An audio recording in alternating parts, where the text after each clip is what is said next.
Mali ng ikalawang grupo ay 8. Kinalulungkot ko, housemates, pero hindi kayo nagtagumpay sa inyong weekly task. Very familiar po tong feeling na to. It's something that I didn't want to experience. Siyempre po at the end of the day, wala na tayong magagawa kasi tapos na din yung weekly task. Naiiyak po ako dahil nag-fail kami sa weekly task. Hindi ako naging leader that they expected me to be. Ang ganda pero umiiyak ako. Hindi magbabago ang tingin namin sa'yo just because we didn't win. Tingin ko hindi ko masyado nabigay yung gusto kong mabigay. Kinontrol ko masyado yung sarili ko. Inuna ko yung iisipin ng iba. People pleaser po talaga ako. Sorry. Sorry. Naiiyak ako sa'yo. I feel like I failed as a duo. Nasanay ako na lagi na lang nagtatanong sa iba kung anong gusto nilang gawin ko, kung anong feedback nila sa akin.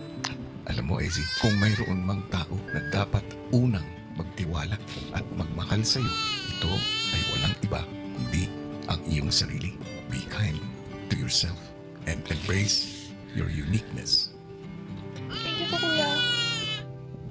Nako, hindi man nagtagumpay sa kanilang weekly task, syempre matagumpay naman na nairampan ng mga housemates ang katotohanan tungkol sa kanilang sarili sa naganap na Rampa at Mar. Pero sa kanilang muling pagharap sa proseso ng nominasyon, paano kaya tatanggapin ng mga bagong nominado ang katotohanang dala ng hatol ng kanilang mga kapwa housemates? Sama-sama natin yan tutukan dito sa second nomination night ng Pinoy Big Brother Celebrity Collab Edition. Hello, Philippines! Hello world! At magandang gabi mga kapuso at mga kapamilya. Ate B, grabe. Damang-dama ko na talaga yung tension ngayon pala kasi last nomination. Yes. Nandoon ako sa loob ng bahay ni Kuya. Ramdam na ramdam ko yung kaba ng ating mga housemates. Pero masasabi ko na dito sa outside world, iba din naman ang feels, grabe. Totoo, kanina pa kinakabahan talaga si Gabby for the Oo. housemates. Pero don't worry, medyo mamaya-maya muna yan para pag-usapan muna natin ang isa sa mga duels na hindi rin biro ang mga pinagdaanan nitong mga nakaraang araw. Kung sino sila Pilipinas sa Team Online, narito ang kwento.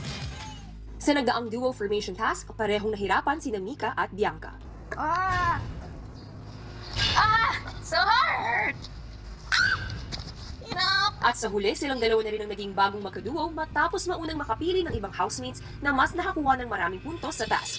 Sa ginawa namang pagsukat ng housemates sa pagpapakatotoo ng mga kasama, sina Bianca at Mika rin ang dalawa sa nakakuha ng pinakamababang average score at sa tingin ng housemates ay mga pinaka hindi nagpapakatotoo sa loob ng bahay. Pareho kasi kami ni Bianca, kuya. Pareho kaming mataas yung boundaries, mataas yung walls, kaya feeling ko kami din yung nasa dulo. Nasasaktan na po ako, Kuya, kasi really trying my